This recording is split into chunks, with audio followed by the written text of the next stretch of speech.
They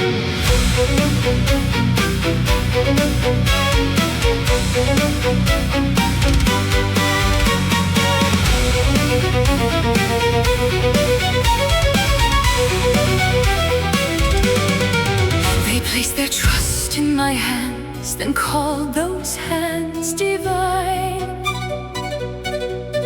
as though a healer's task were merely stitching flesh in line.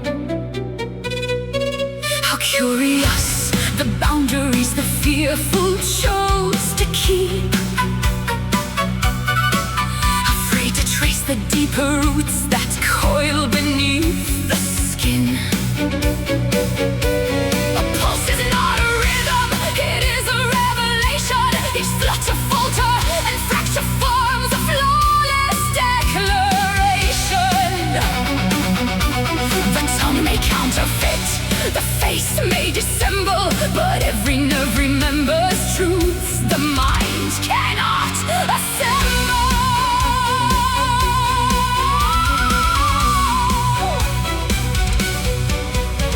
The pulse betrays the liar, the pupil tells the tale.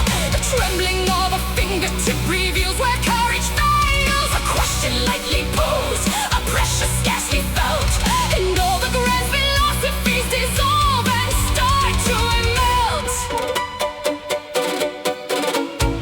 Semirhage, they call in horror.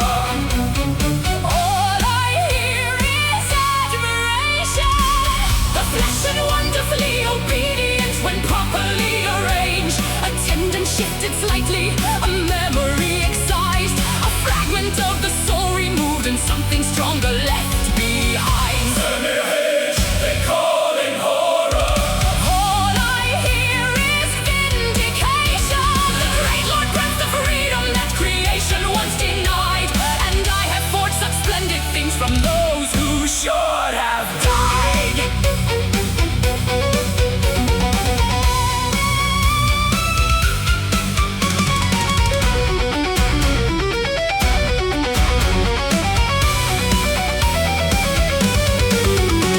The mighty are amusing, all have titles, crowns, and commands. There's 1,000 guards surrounding them, yet all of them are unmanned. Attendants severed carefully, a sleepless dream applied, and empires drift like autumn leaves where once they stood in pride. How fragile is conviction, how brittle is belief. A thing can govern nations and still perish at my teeth. Of doubt, of pain, of memory, the instruments are many, the outcome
spread assigned a purpose before its life has even begun.